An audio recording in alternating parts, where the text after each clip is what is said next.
Siyanibingelela nonke balaleli egameni likaJesu Kristu. Kubo abazuzile ukukholwa okuyigugu ngokufana nokwethu ngokulunga kukaNkulunkulu wethu nomsindisi uJesu Kristu. Makwandiswe kini umusa nokuthula ngokumazi uNkulunkulu noJesu inkosi yethu. Izwi lenkosi uJesu Kristu leli olilalele njengamanje. Izwi lenkosi uJesu Kristu lolu hlelo olilalele. Sizocela bazalwane kubo bonke abantu abalalele ukuthi nibe namaBhayibheli kuze sizofunda sonke sibe nokuqonda. Mungenalo iBhayibheli sizocela ukuba udownloade iBhayibheli efonini yakho noma kwi-mobile device onayo kuze nawe uzofunda kanye nathi ube nokuqonda imibhalo engcwele njengoba umoya engcwele esihola umbula uJesu Kristu oyinkosi nomsindisi empilweni zethu. Kulabo balalele emva kokuthi sebelalele bezwa izwi bafune ukubhabhadiswa egameni likaJesu Kristu. Nalabo abanemibuzo mayelana neBhayibheli ngenxa yemfundiso eziningi ezigcwele emhlabeni eziphambene nemiyalelo nentando kaNkulunkulu. Nalabo abanofakazi befuna ukuthi nabanye abantu bazi ukuthi uNkulunkulu uthembekile uyibonakalisile empilweni zabo nokuthi ufuna abanye abantu bazi bakhandleke balalele izwi ukuba nithathe imininingwane esoyishiya kuze sizokwazi ukuxhumana kuze uzokwazi ukuthi ubhabhadiswe noma ushiye ubufakazi bakho noma imibuzo onayo. Ngizoqala nge-email address la sitholakala khona. Ithi izwi lenkosi.ujesukristu@gmail.com. izwi lenkosi.ujesukristu@gmail.com. Ngilandelise nge-cellphone number noma i-WhatsApp number 066 566 9245 066 566 9245. Bazalwane, izintshumayelo ziyatholakala zonke ku-YouTube.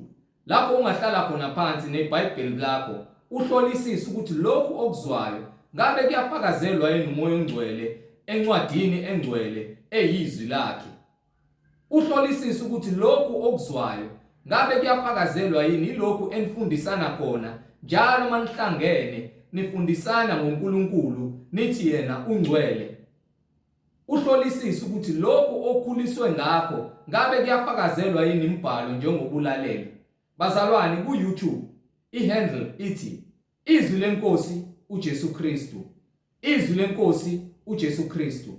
Ungakhohlwa ukuthumelela abanye abazalwane ohlanganyela nabo njalo manihlangene nithi niyamkhonza uNkulunkulu kuze nabo bezohlolisisa ukuthi le mfundiso abayincelayo abayidlayo ngaso sonke isikhathi ngabe iyafakazelwa yini ilokhu okuzwa la noma ilokhu okushiwa incwadi engcwele imibhalo.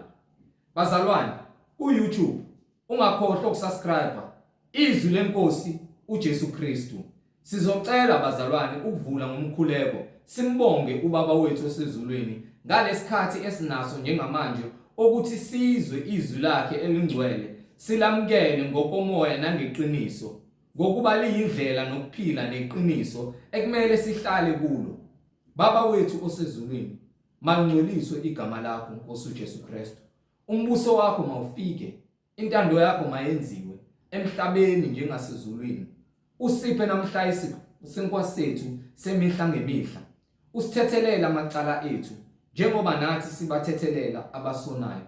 Ungasingenise ekulingweni kodwa usindise kokubi ngokuba umbuso ungowakho namandla nobukhosi kuze kube phakade. Amen. Bazalwane, igama lami ngiMfundiso Bright Zulu. Ngihamba nomfowethu uMhlengizondi ozobe sihola ejula kabanzi umoya ongcwele embula uKristu Jesu, yena oyinkosi nomsindisi, yena oyindlela neqiniso nokuphila, izimvu zakhe ezilizwayo izwi lakhe. Hlala ulalele izwi lenkosi uJesu Kristu. Over to you, brother. Amen. Siyabingelela bazalwane egameni lenkosi uJesu Kristu, inkosi nomsindisi, umnini mandla onke. Amen. UJesu Kristu ungumnini mandla onke. Uyiyo kuphela indodana kaNkulunkulu ayinika wonke amandla emhlabeni, ezulwini nangaphansi komhlaba. Kumanje uyabusa esihlalweni sobukhosi ngamandla wanikiwe umoya oyingcwele. So ifa likamoya oyingcwele elakhe, uyena osewumoya oyingcwele ngegama likaJesu Kristu. Kusho ukuthi umoya oyingcwele wazenza wamunye nendodana. Akukho ukuhlukanisa uJesu nomoya oyingcwele, into eyodwa. Ingakho uma sikhuleka athi konke sikucela egameni lakhe uBaba uyakwenza, ukuba yena noBaba bayinto eyodwa. Ingakho sikhuleka kuJesu Kristu simbonga ngokuthi asinike ukuphila. Amen. Ingakho sizithoba ngaphansi kwesandla sikaJesu Kristu ngokuba ungumnini wokuphila. Akekho omunye umoya oyingcwele ngaphandle kwaJesu Kristu. Akekho omunye uNkulunkulu ngaphandle kwaJesu Kristu. Ungahamba uyobafuna bonke oNkulunkulu obafunayo ngoNkulunkulu bezizwe, kepha uNkulunkulu weqiniso utholakala egameni likaJesu Kristu. Lona kuphela. Baningi-ke ofukwe neziphungushe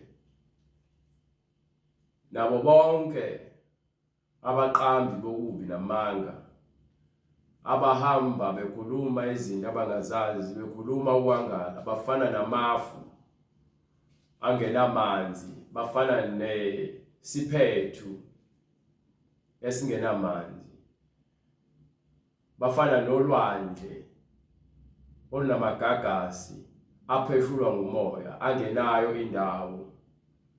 Bayehla bayenyuka, bangamadodana kaSathane, ngokuba uSathane akanandawo. Indawo uhamba efuna ukuyakha kubantu abangenakho ukuqonda.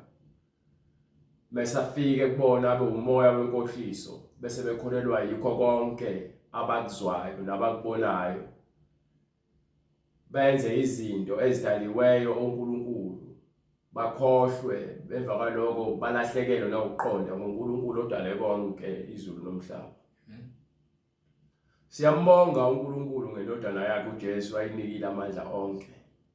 Siyambonga uNkulunkulu ngabaprofethi abagcina izwi likaNkulunkulu baliloba basishiya nayo imibhalo engcwele. Namhlanje sinezwi eliphilileyo, lezwi leli izwi likaJehova. Leli izwi leli, haleluya, haleluya, haleluya Jesus, haleluya. Leli izwi leli izwi likamoya oyingcwele. iBhayibheli izwi likaNkulunkulu. Amen. Ungalithatha uzama ukuphendula amagama wenze lokho ofuna ukwenza ngalo, kepha lona kusayizwi kaNkulunkulu ngokuba iqiniso alijiki. Amen. Amen. Egcineni konke kuza kwambulwa ukuba imibhalo eminingi yafakaza, ngisho ngakhona okufihliwe emehlweni akho, kepha kuNkulunkulu konke kwambuliwe. Usho njalo kwincwadi yamaHebheru bright lapha kwisahluko 4 ngifuna uverse 13. Akukho nokodwa ongakufihla, konke kusobala njengomumva weselesele. Ngakho ke uma ekhuluma izwi lakhe angafika ngephupho, angakuhlwitha akuthathe ube nesibonakaliso. Lowo ombonile uzokhuluma izwi lakhe njengokuba libhaliwe phansi.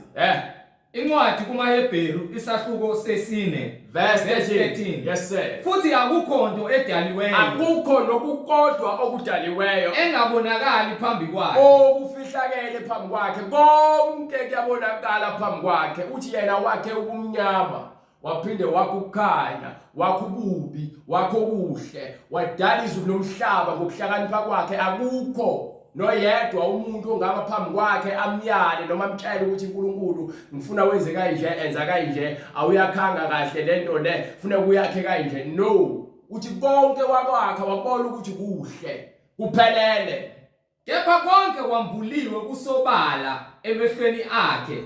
Siyakuzilanda kuye, sonke siyakuzilanda, konke kwambuliwe kusobala emehlweni akhe.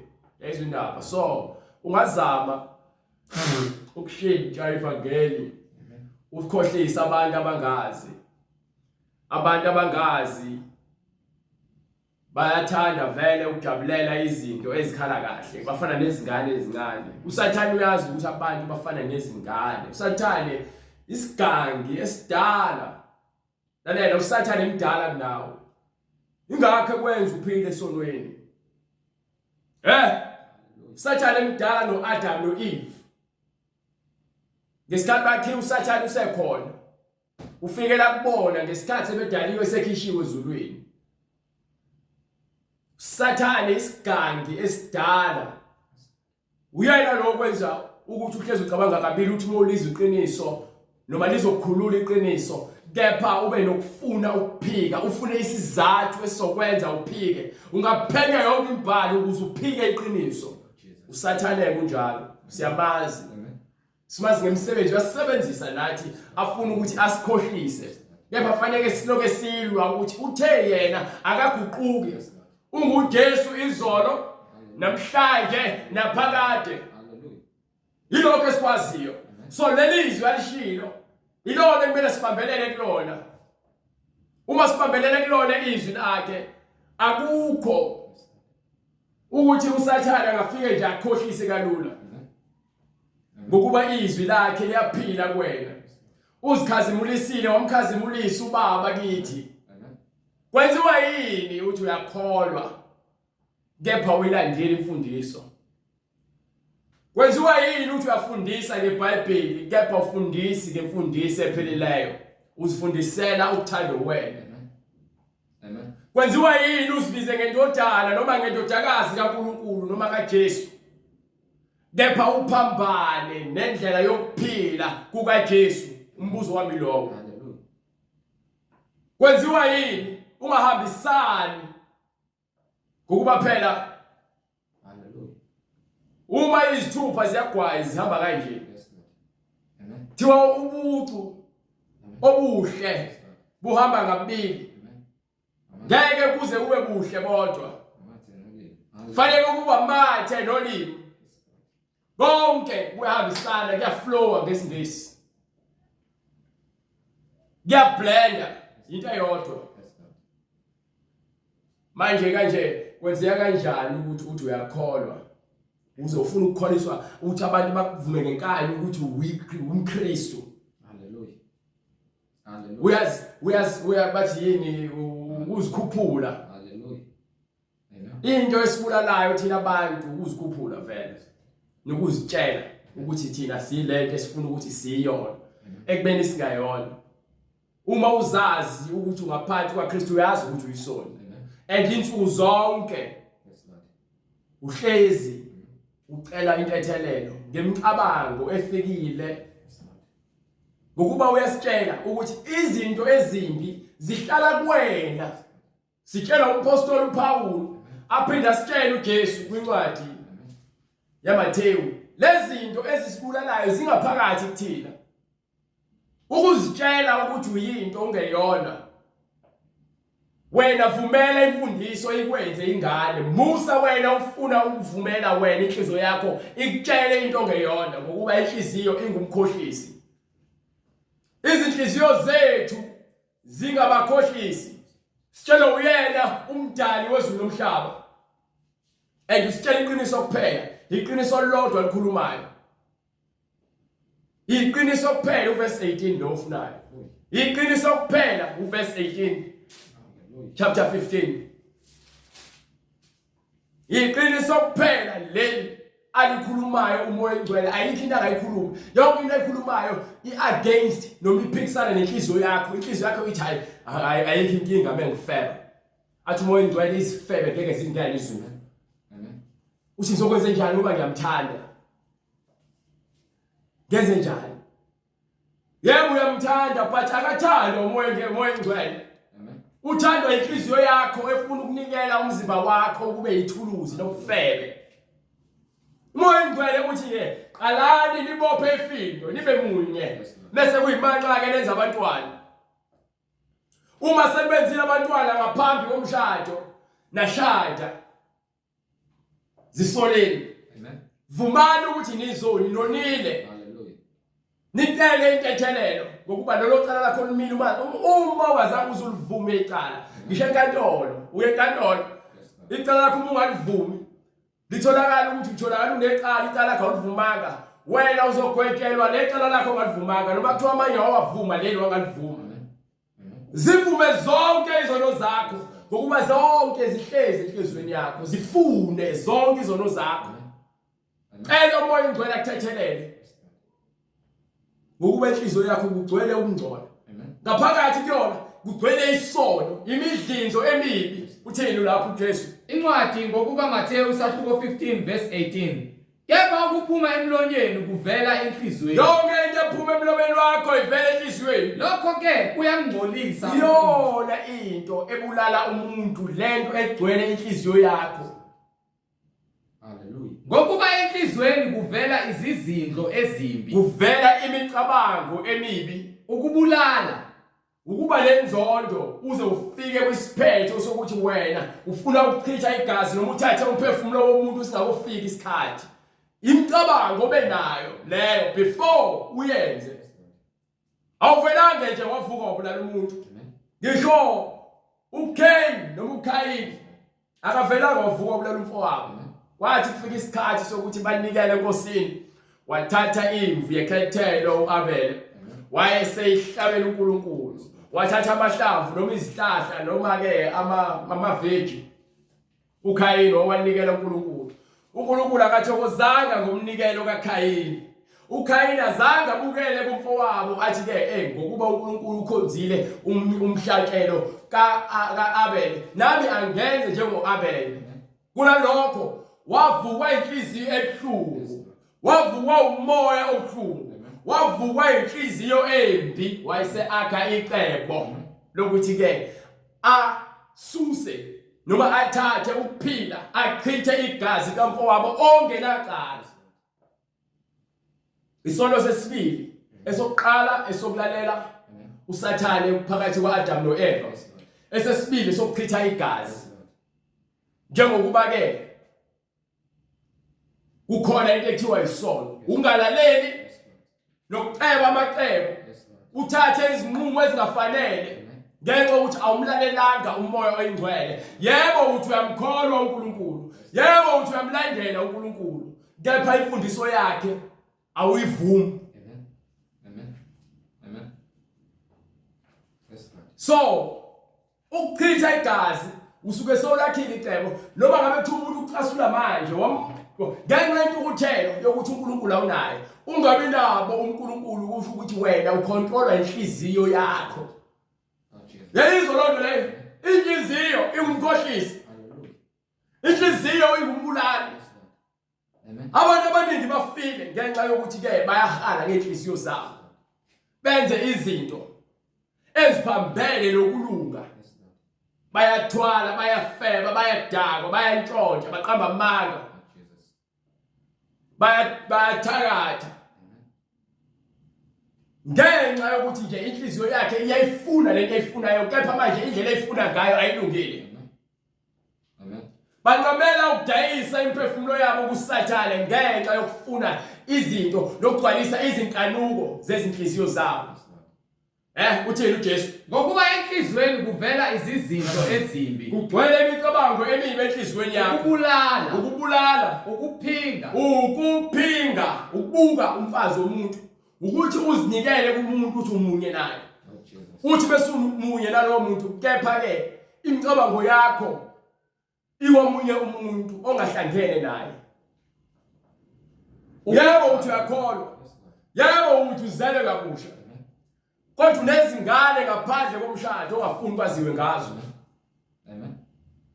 unabantu abathengayo ukulala nabo kepha unonkosikazi othi uyamthanda nifune izizathu ezingekho ukuze nibukeke nibahle emngcoleni kwenu nikopele izinto enizibonayo usathana ukudukisa ngazo abantu ukuze nigcwalise izinkanuko ukuphinga kuyisono othi uma ungaphenduki noma ukasivumi lososono uhlukane naso uzoshela sona esihogweni uzophoselwa lososono eqhibini lomlilo ukuthi ke ubuke umfazi womuntu uma ku-pulpit uthi uyashumayela ubhizi ubuka abafazi babantu noma ubuka ingane zabantu uyabacela ukuthi basale kunento ofuna ukukhuluma naso sibonisa uNkulunkulu incwadi akukho okufihlakele phambi kaNkulunkulu so why wakhuluma phambi kaNkulunkulu naphambi kwebandla why ufuneke kufihlwe izinto zikhulunywe ebumnyameni Hallelujah.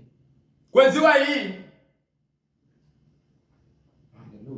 ukuthi nibulawe inkanuko nivumele izinkanuko ukuthi zinidonse zinibuse ekubeni nithi niyamkholwa uNkulunkulu kanti kuphi ukukholwa ikuphi ukukholwa kumele sikukholwe ukukholwa ngomlomo noma inhliziyo zethu kufanele zibe nezwi kaNkulunkulu siphile ngezwi yebo ukulingwa solingwa ngapha ngobungcwele osebutshaliwe umoya oyingcwele uthi yena usephila kuthina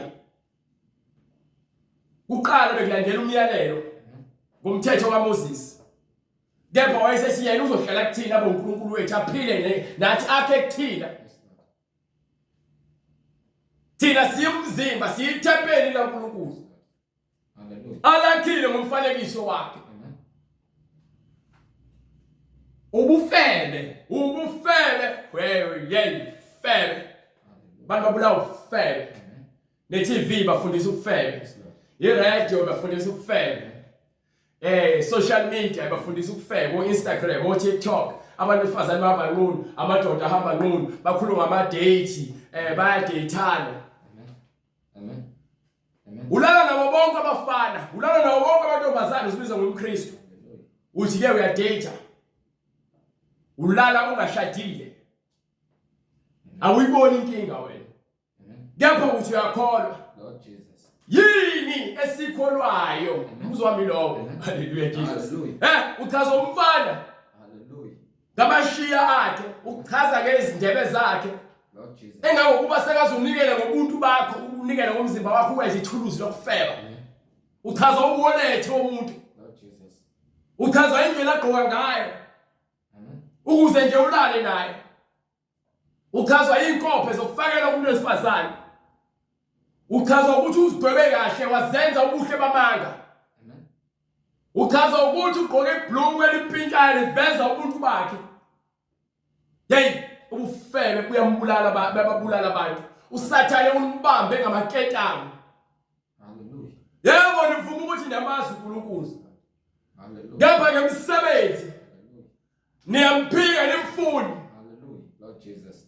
niyalazi iqiniso seBhayibhelini Amen. ngapha ningamela ukuyohlala emabandleni abanga ngokuba khona abantshela izinto ezimnandi zifana lezingane ezijabuliswa amaswidi Lord Jesus.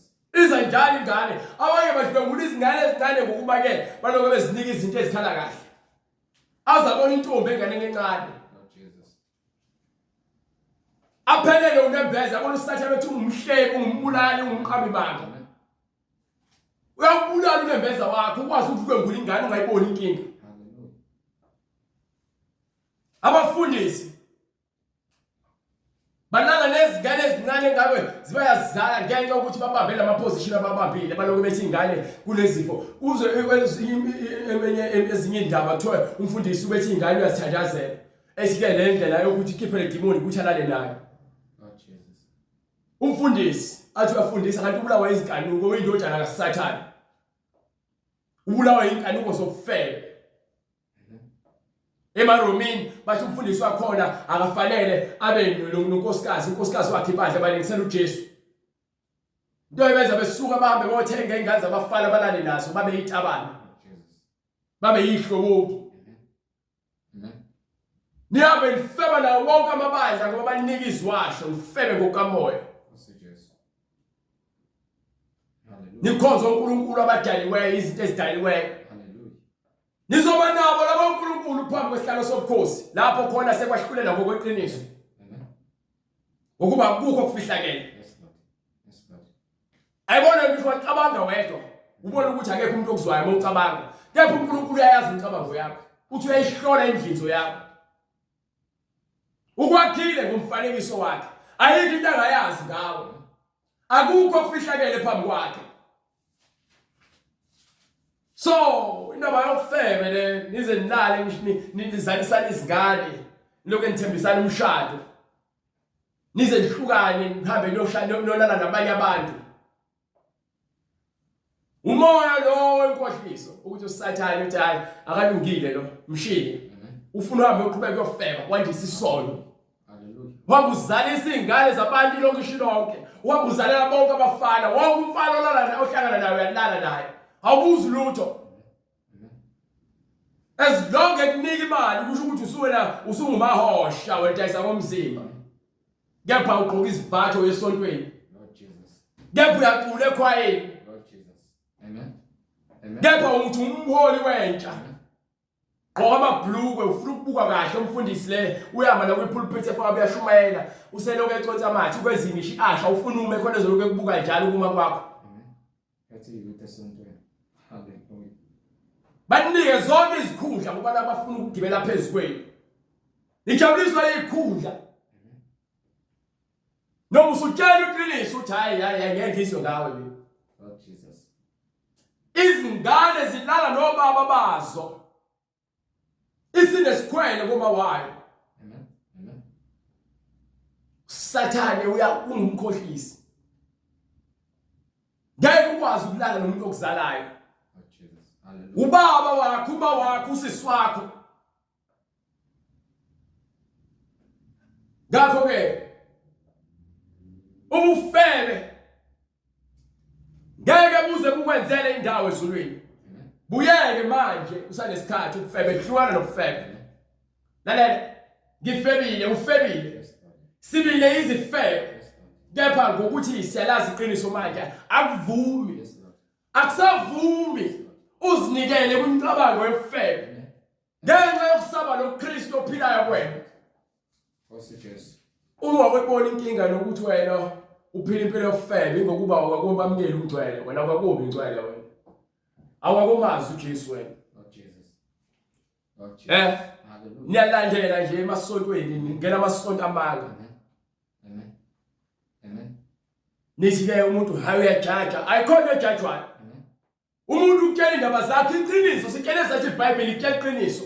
Uma ningithanda niyakugcina imiyalo yami. Uma sithanda ukuhamba noJesu sizogcina imiyalo ngokuba yena ungumhlahla indlela.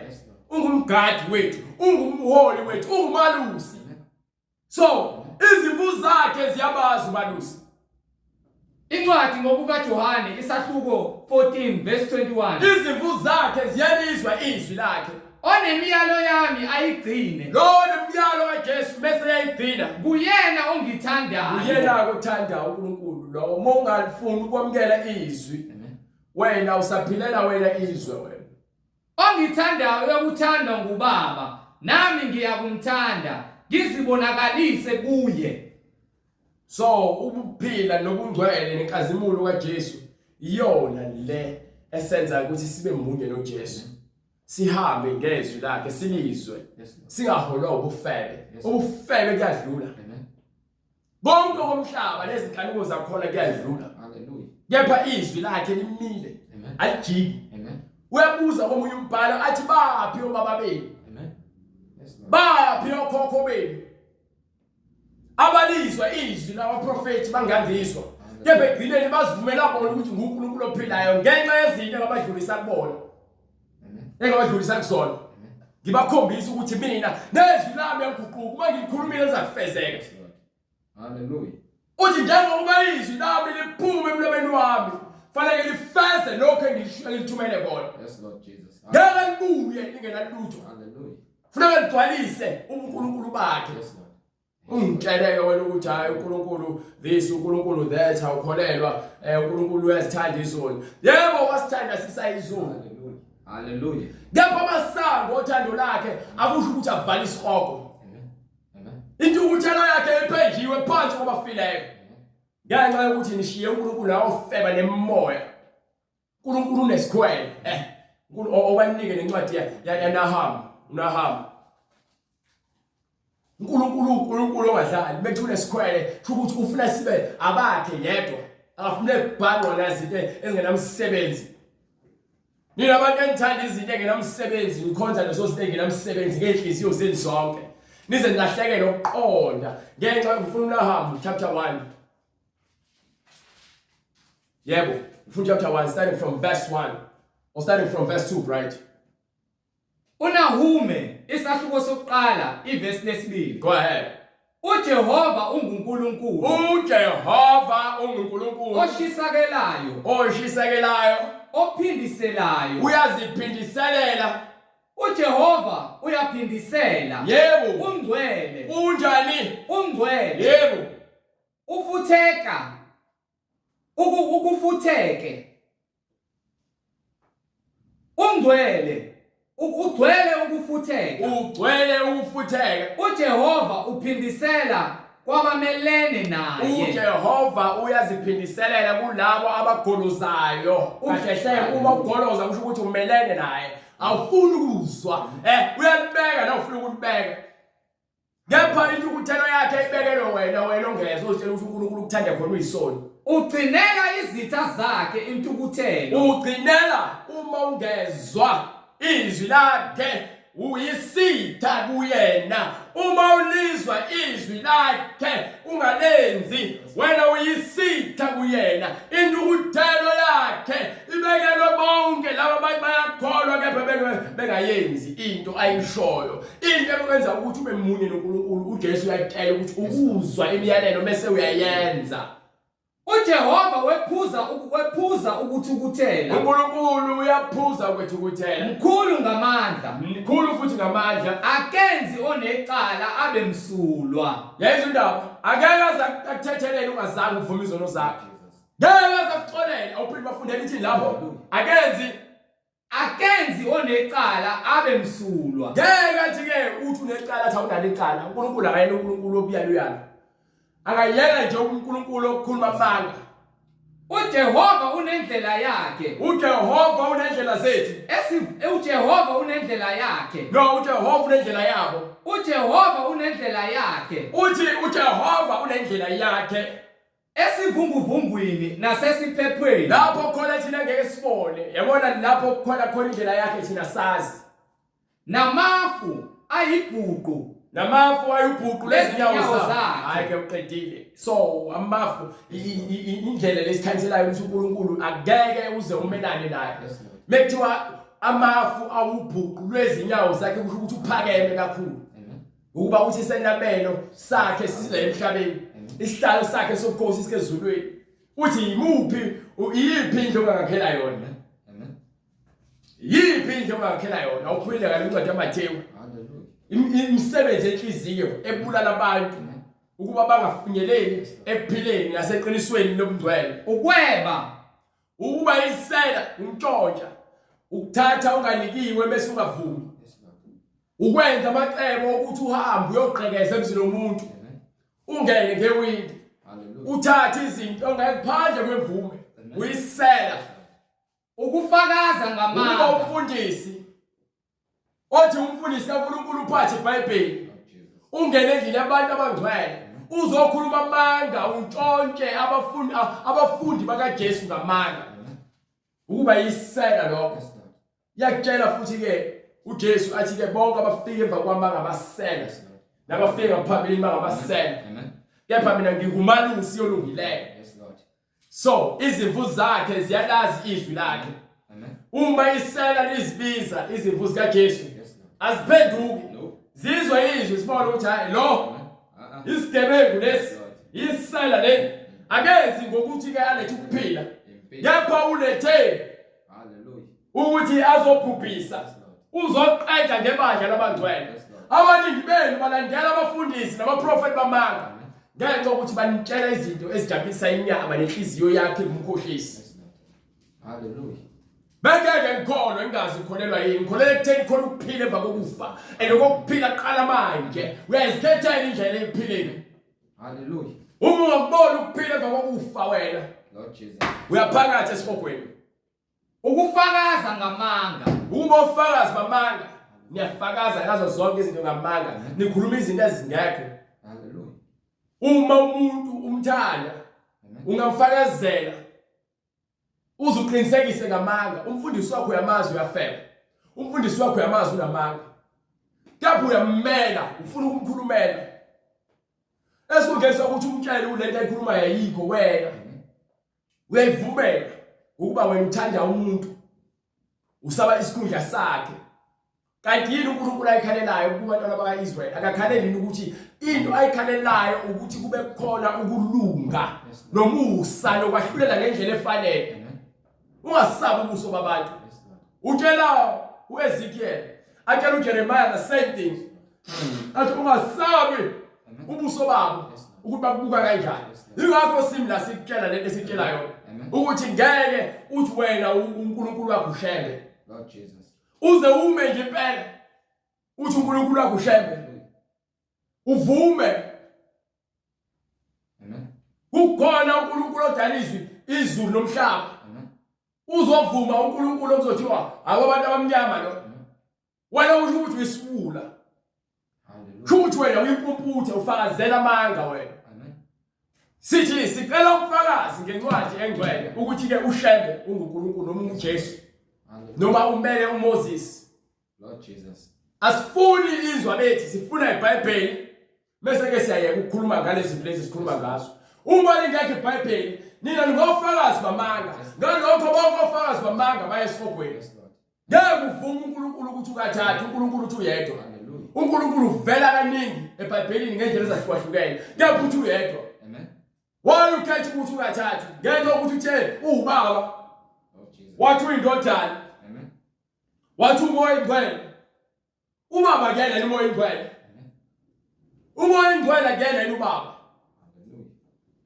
ubaba akekho uyindodana so uma ungakwazi ukubahlukanisa ukhombise uJesu ukhombise uNkulunkulu nomoya ingcwele ukwenza kanjani ukuthi uhlukanise ngokuba uthi uyinto eyodwa amen wena ufakazela amanga wena yes Lord nithi badlaleni lamaPentecostal hallelujah ngigcwalisa ngomoya ingcwele nangokhuluma ngezilimi amen amen kepha imfundiso ephilileyo ayikho amen nigcoba abantu besifazane ukuthi babe ngabashumayeli babe ngabafundisi babe ngababishop nivumela abantu besifazane abagqoka amabhlukwe nivumela abantu besifazane bafake into zokufakela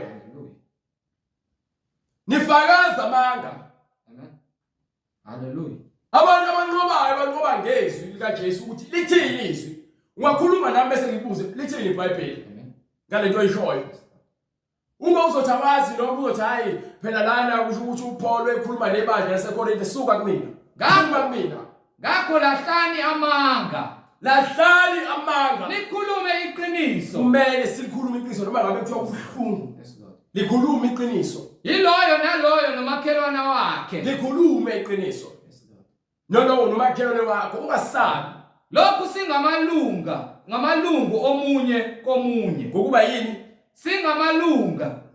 amalungu komunye so uzomtshela ukuthi umuntu ufakile lezokufakela uthi abazomuhle yazi yakufanele lento le ufakazi wamanga amen amen uthi uyakholwa wena prefer egqoka ibhlue uthi abazogqoka kahle yathanda le blue egqokile ulahle uyathanda ibhlue aligqokile incwadi kwabase-Efesu isahluko sesine verse 29 uyalifakazela ibhlue ukuthi umuntu wesifazane liyamfanele kepha iBhayibheli ithi akavumelekile umuntu wesifazane agqoke nawe umuntu wesifazane kunomuntu wesilisa esenza umuntu wesifazane egqoka ingubo yazi yakufanele le ngubo lena umbiza ngo makungaphumi emlonyeni wenu lalinye izwi elibolileyo nikhipha amazwi angcolileyo nifakazelana ngamanga makungaphumi emlonyeni wenu nalinye izwi elibolileyo niyamlahla umoya oyingcwele noma niyazilahla kumoya oyingcwele nina niphuma libheka le umoya oyingcwele uhamba uqondile uthi ke ngencane isango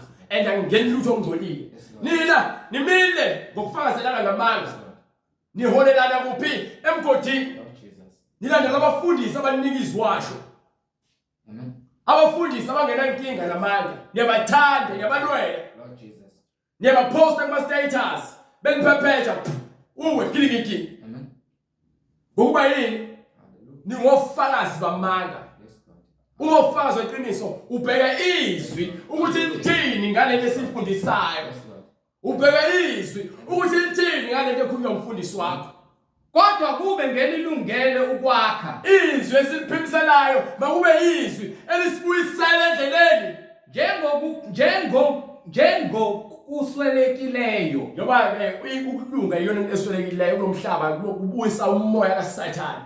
uSathane wakhishwa ezulwini ukuba lenkani, umoya wenkani nomoya okhohlisayo, wakhohlisa ezinye izingilosi. Wayesekhishwa emhlabeni into ukuthela iphethe iyavutha. Ingakho ungezwa ngokuba ke usehleze enhlizweni yakho Sathane. Lord Jesus.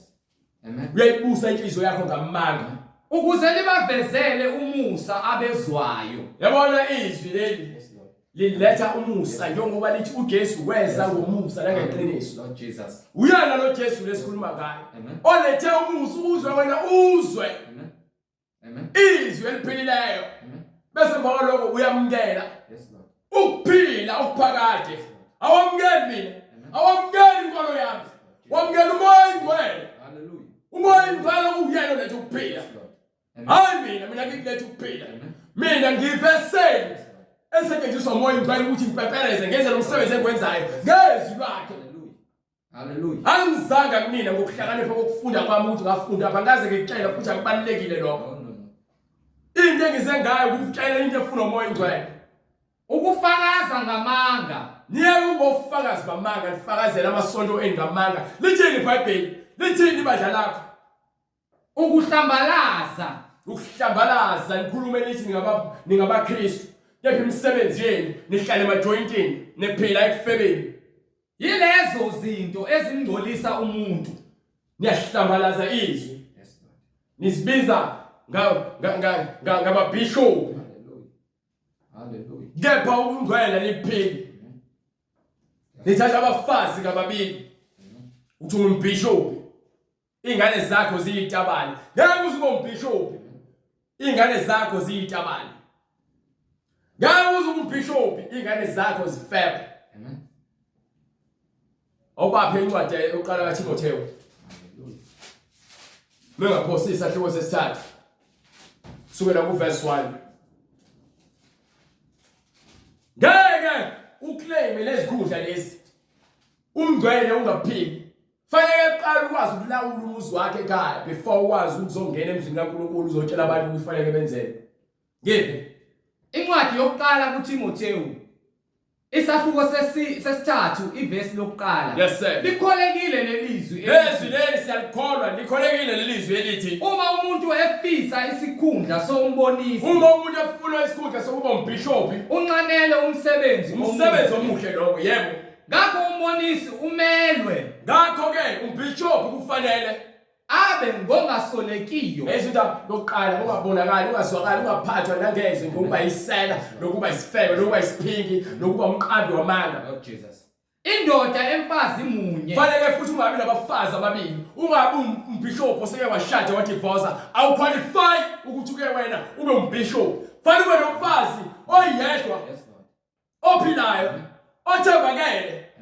Abe ngozikhuzayo. Umuntu okwaziyo ukuzikhuza kusho ukuthi awudedeli inhliziyo yakho ekuholele ekutheni uthathe izinqumo noma uveze imizwa yakho ngolaka. Umuntu okwazi ukuzilawula, umuntu okwazi ukuziphatha ngendlela efanele ubungcwele, okwazi ukuveza uJesu kubantu ngezenzo nangenkambo yakhe.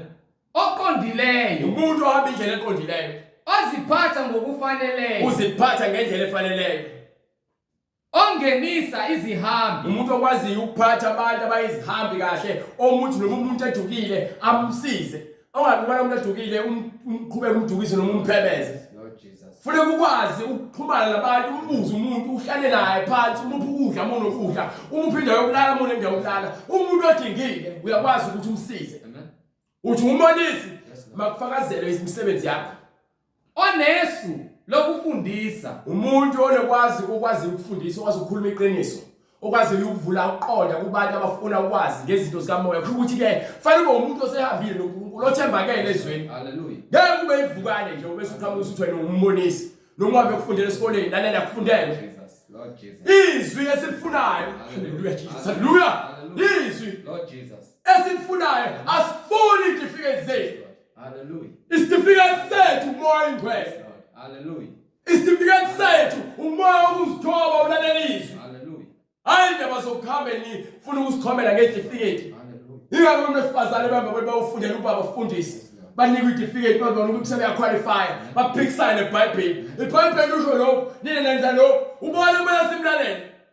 Uma ukuthi nifundisa abantu ngeBhayibheli nizakhela imfundiso yenu edukisayo, imfundiso yosathane amadimoni ngokubanjwa kwenhliziyo ngokuyindlebe zenu ziyabanjwa. Ongesilo ichwele lewayini Umuntu owadakwa iwayini futhi lo mbishop akaphuza inhlobo. Haleluya. Akaphuza inhlobo. Ongesiso isilwi Futhi umuntu ongali, umuntu ongenayo inhliziyo encane. Umuntu lo osekhulile usenengqondo lokuqonda izinto zikamoya. Uya understand ukuthi uNkulunkulu ufuna abantu abathobekile. kepha omnene ongaxabaniyo. Umuntu omnene ongatholi esexabana nabantu. Onganqaneli imali. Ongathanda ukuthi ke abantu abaningi baphuma ekholweni ngoba babona ibhizinisi. Yes Lord. Haleluya. Indaba yenkolo. Amen. Indaba yokukholwa. Amen. Babona indlela yokuthi benze inzuzo. Haleluya. Abaprofeti benzuzo.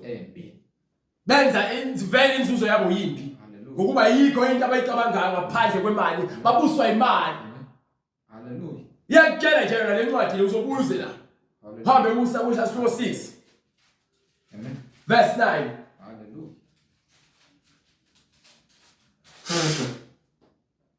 Kepha abafuna ukuceba Kepha bonke abafuna ukuceba bayela ekulingweni bayela ekutheni balingeke nasesihibeni bese bayahibeka nasezinkanukweni bese bahola izinkanuko izimponoka eziningi lezinkanuko zobuwula zokulima ezilimazayo lezinkanuko lezi zilimaza umphefumulo wakho ezishonisa abantu ekufeni ngokuba lezinkanuko lezi ziqhamuka enhlizweni yakho ukuba isigebengu uqhamuka enhlizweni yakho ufuna ukwenza ibhizinisi ngevangeli wenze indlela yokuphila ukuze wenze imali inzuzo engcolileyo ngeBhayibheli uguqule iqiniso eliphilileyo ulenze imfundiso yamanga ngenxa yokuthi ulambile uyisilambati uyinja ingekwazi ukukhonkotha uthanda ukudaka utshwala ezishonisa abantu ekufeni nasekubhujisweni lezinkanuko ziholela abantu ekufeni kushuthi ke ziholela abantu esihogweni nasekutheni babhubhe bahle esihogweni ngokuba ukuthanda imali ngokuba bathanda imali kuyivela ukuthanda imali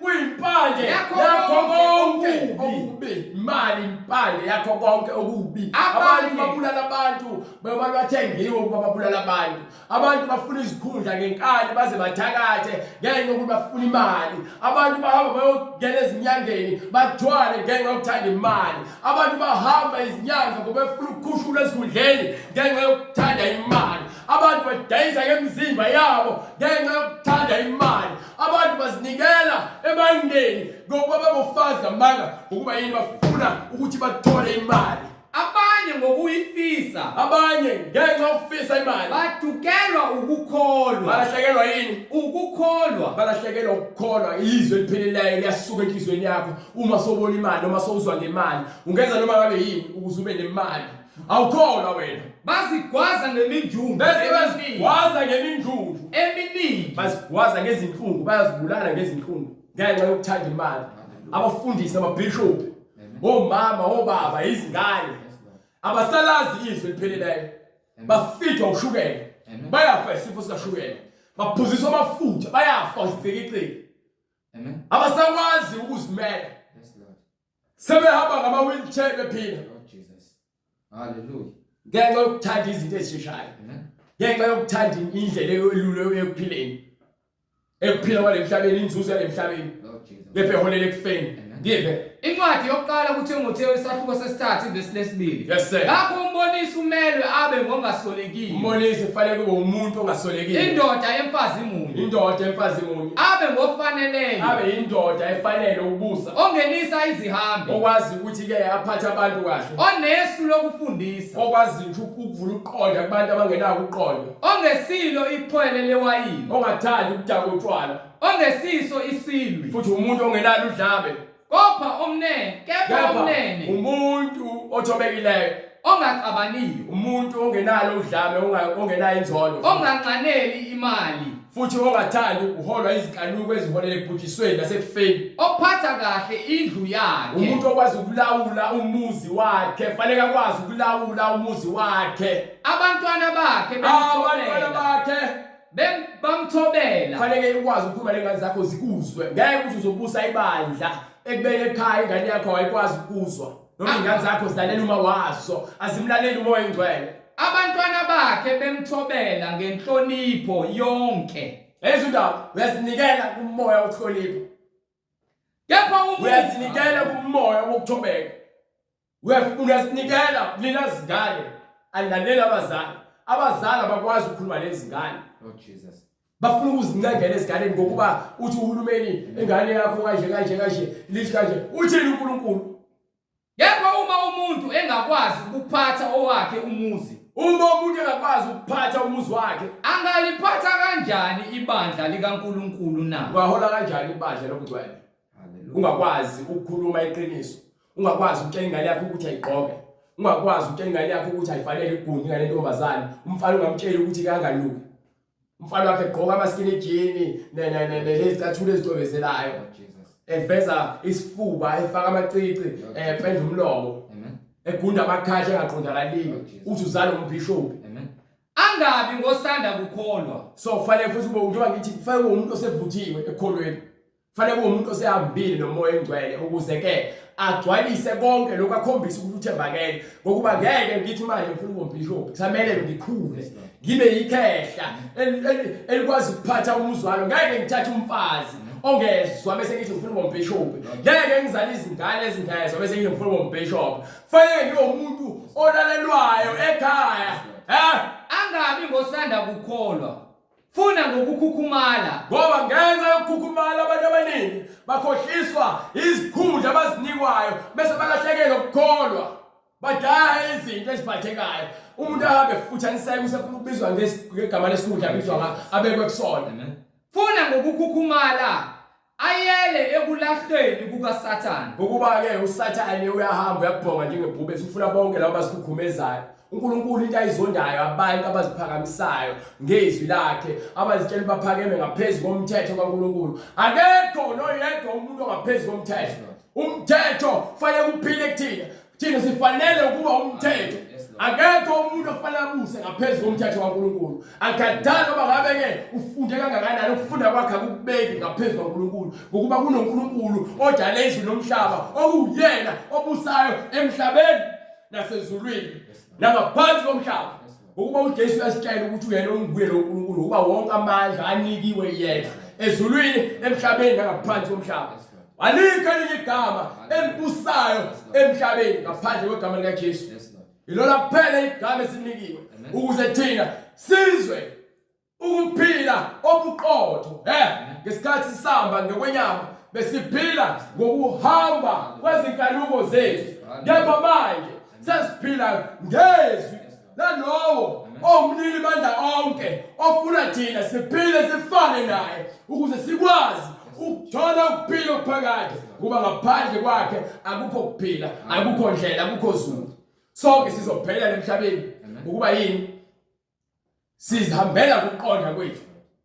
Ukuqonda kwethu iyakutshela incwadi ukuthi izinto eziphuma enhliziyweni sibonile. Inhliziyo ingumkhohlisi. Hallelujah. So inhliziyo bengumkhohlisi angikwazi ukuthi ngizokuthoma ngokuthi mina ngiyazi bengazi lutho.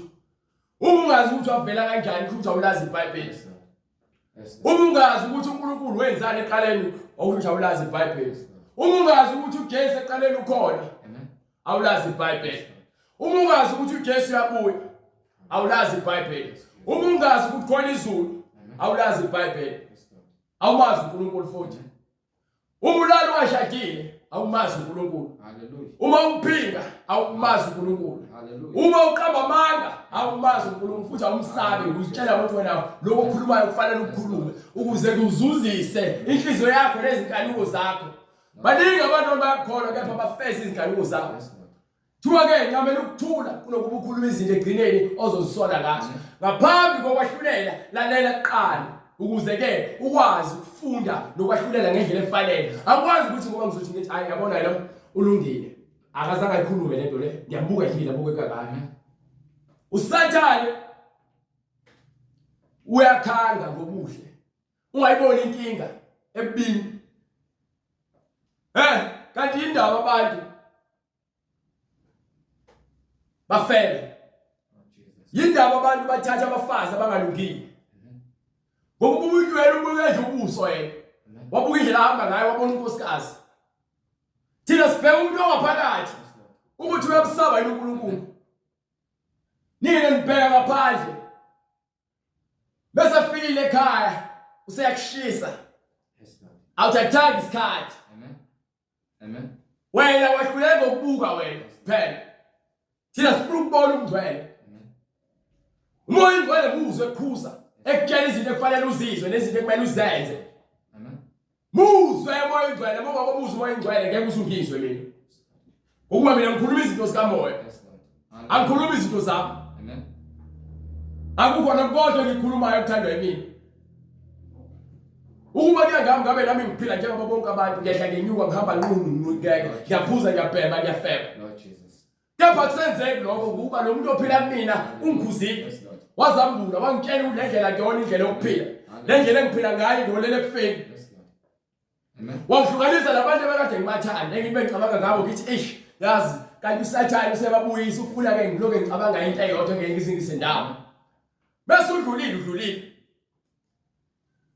noma usathane ufuna ukuyiletha ngephupho ebusuku uthi ke ngegama lika Jesu sathane suke eduze kwami ukuba lo muntu akekho useyajona noma ushadile noma usafa wena sowuphile impilo usathane ngemcabango ufuna ukukubambezela aloke ekubambe ethi wakhumbula ke ophila kanjani nalo yabona ngembona emaphushweni ukuthi usathane uvuke ekseni nokuzitshela ukuthi yazi usangithanda ngempela kusho ukuthi kumele ngizama ukumthuma Lord Jesus. kanti ngidlala emkanungo ngidlala imicabango yabantu sathane ungumkhohlisi Incwadi ngokuka Johane isahluko 14 verse 23 uJesu waphendula wathi kuye uma umuntu engithanda uyakugcina izwi lami kufanele agcine izwi mina abantu into engikubuzayo uthi ke uzoligcina kanjani uzomphika kanjani usathane ungalazi izwi la lika Jesu kuphi ukuthi wena uzothi ke sathane wena emva kwami wena uzosho kubantu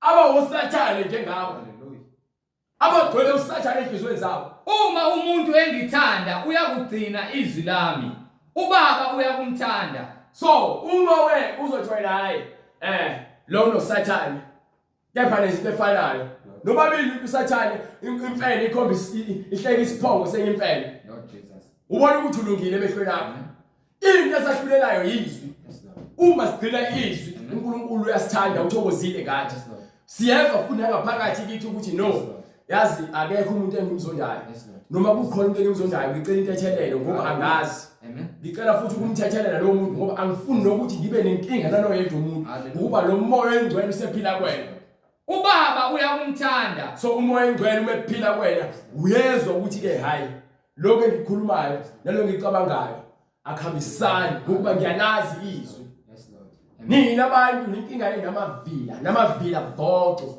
niyathanda ukuhlala niloko eniphethe ama remote control namafoni enu nihlezi nibhizi nibuka izinto engenamsebenzi izwi laNkulunkulu liyabalekela nifuna izinto ezogcwalisa lenkanuko lezi ezifuna inhliziyo yakhe ingakho nifeba kalula ingakho nihlala etshwaleni kalula ingakho nibhema kalula ingakho ke nenze zonke izinto niqamba amanga kalula engayiboni inkinga ingakho niphinga ingakho abesifazane begqoka amabhlukwe ingakho abesifazane behamba nqunu emgaqweni ingakho nidweba amathathuni gunda ama hairstyle nipende izilwane ngokuba yini niholwa umoya wenkohliso alikho elivangeli ngaphandle kwalevangeli elikutshela ukuthi ke wena hlukana nezinto zezo phuma ezintweni ezidaliweyo ngokuba ke lo kudalileyo uthe ukudale wena uphelele ngomfanekiso wakhe manje wena uma sewenza izinto eziphambene nalento athi uyiyo uthi ungcwele ke uma engcwele yena waye ukugcwalisa ubungcwele bakhe muthi uyamthanda angikhulumi nabantu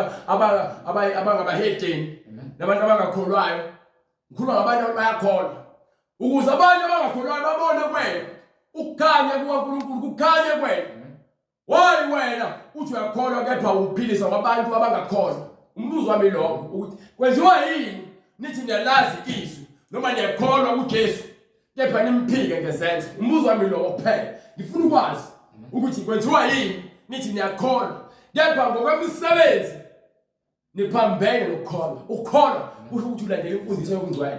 Awunamahloni futhi.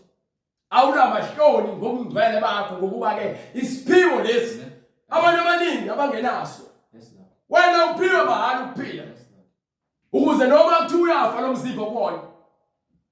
Kepha uyaphila ngoba uJesu ukuvusile.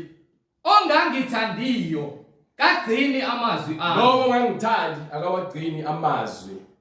Lowo ongangithandi akaligcini izwi. Izwi kumele silizwe. Nezwi enilizwayo. Yabona izwi asikhulumi ngenyama. Ngitshele ngathi ngibheki mina. Hlukana nokubheka inyama yami. Izwi ubheke iBhayibheli lakho. Izwi bese ubheka iBhayibheli ukuthi ngabe lento engikhulumayo ayibhaliwe phansi. Nezwi enilizwayo akusilo elami kepha elikaBaba ongithumileyo. Izwi enilizwayo akusilona elami ayinakusilona lenyama. Izwi likaBaba lo ongithumileyo. Uyena othe angikhulume. Lokho engikhulumayo ngibonisa uyena. Angizikhulumele ukuthandwa yimina. Uma ngikhuluma ukuthandwa yimina ngabe angikho la. Ngabe ngenza into zami. Ngabe ngiqamba amanga Samuel ngimile ngiyabhema. Ngabe ngibhizi ngiphuza utshwala ngibhizi ngiphathana nontombazana. Ukuba imicabango leyo nemidlizo yenhliziyo eholela ekufeni kepha ngiyayinqaba njalo ngenxa yezwi liphila kumina. Amen. Baphi incwadi yezenzo sahluko 2 verse 38. Ngiyayinqaba lo mcabango leyo ngokuba ingiholela ekufeni. Khona abantu abaje bakusaba ukufa, abaje basaba isiqobobona. Ngithi maye kuwe. Nobula bakho. Nesibindi sakhe sokuphela nenyameni. Inkaluko ziyakuholela ekutheni ungasaba ukufa. Namasingcwabisana ukhokhela njalo. Kaba ngikhuluma njalo basingcwabisana. Hallelujah. Hallelujah. Mekugula ugijima manje udokotela. Amen.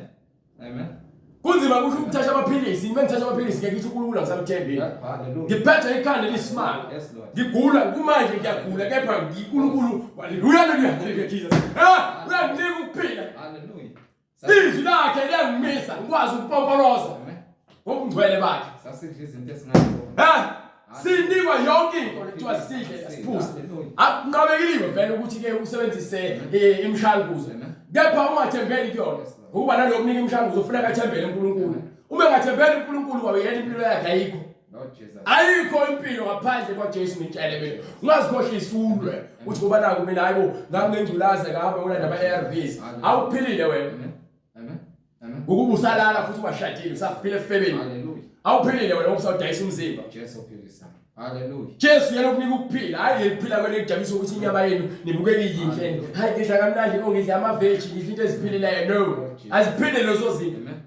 Zinikele ukuthi sustain lo mzimba ohleli kuwona. Senza muhlengeze. Hallelujah. Ubuhle bakho bale emhlabeni buyaphela futhi. Kunemzimba yenkazimulo esifunayo. Yes Lord. Ngephe Incwadi izenzo isahluko sesibili verse 37. Yes sir. Sebekuzwa bahlabeka enhlizweni Sebekuzwa bahlabeka enhlizweni basebenza kuPetro nakwabanye abapostoli nababanye abapostoli. madoda bazalwane siyakwenze njani na? Yini esiyakenza na? uPetro wayesethi Pendukani. Umuntu ofuna ukusindiswa usenzizwile izwi liphelelayo. LiseBhayibhelini. Mofuna ukwazi lo kumele uyenze into yokuqala ukuphenduka uzisole ngobubi bakho bonke obenzile phambi kwaJesu. Zivume izono zakho ngenhliziyo yakho uvuma ukuthi uJesu wakhe azimliswa ngomoya oyingcwele. Pendukani. Yiloyo naloyo abhaphathizwe. Mase uphendukile yilowo nalowo kufanele abhaphathiswe egameni likaJesu. Akekho umuntu ozongena ezulwini engazange azabhaphathiswe. Akekho umuntu ozongena ezulwini engazange azalwe kabusha. uJesu bekhuluma noNicodemus ukhuluma the same thing bekhuluma noNicodemus ukuthi ke akhona oyedwa umuntu ozongena emuseni kaNkulunkulu engazange azalwe ngokomoya nangamanzi. Amanzi nomoya oyingcwele izona zinto ezikufakayo embusweni kaNkulunkulu. Uma sozivumile izono zakho waphenduka. Pendukani. Yiloyo naloyo abhaphathizwe egameni likaJesu. Abhaphathizwe egameni likaJesu Kristu. Kukho ukuthethelelwa kwezono zenu. Yes sir. Khona niyakwamukeliswa. Niyobe senamukeliswa. Isiphiwo sikamoya oyingcwele. Sikamoya oyingcwele. Ngokuba isithembiso ngesenu nesabantwana benu. Ngokuba isithembiso ngesethu nesabantwana benu. Esabo bonke abakude. Esabo bonke abakude. Bonke inkosi uNkulunkulu wethu eyakubabiza. Bonke inkosi uNkulunkulu wethu uyakubabiza. Wafakaza nangamanye amazwi amaningi wabayala wathi, zisindiseni kulesi sizukulwane esiphambeneyo. Zisindiseni kulesi sizukulwane esiphambeneyo. Iyona ndlela leyo ekulethe ekuphileni ukuthi uphenduke ezonweni zakho, uvume izono zakho. Uma ungakuzivuma izono zakho, ungakufuna ukuhlukana nezinto zasemhlabeni, awukupheleliswa kuJesu futhi ngeke uzupheleliswe ukuba isono siyakubusa. Ungavumi inhliziyo yakho ikukhohlise. Inhliziyo ingumkhohlisi. Ngakho ke uma sowufuna ukubhaphathizwa egameni likaJesu Kristu sozivumile izono zakho. Inamba leyo oyibonayo noma i-email address iyona lozosithinta khona, sixhume khona. Uma unombuzo noma nokufakazi uyokwenza njalo futhi. Nakhona uma ufuna ukunikela kumsebenzi kaNkulunkulu uyokwenza njalo. Ngeke ukunikelela abafundisi beni bamanga ukuba vele egcini manokhona lesihogweni.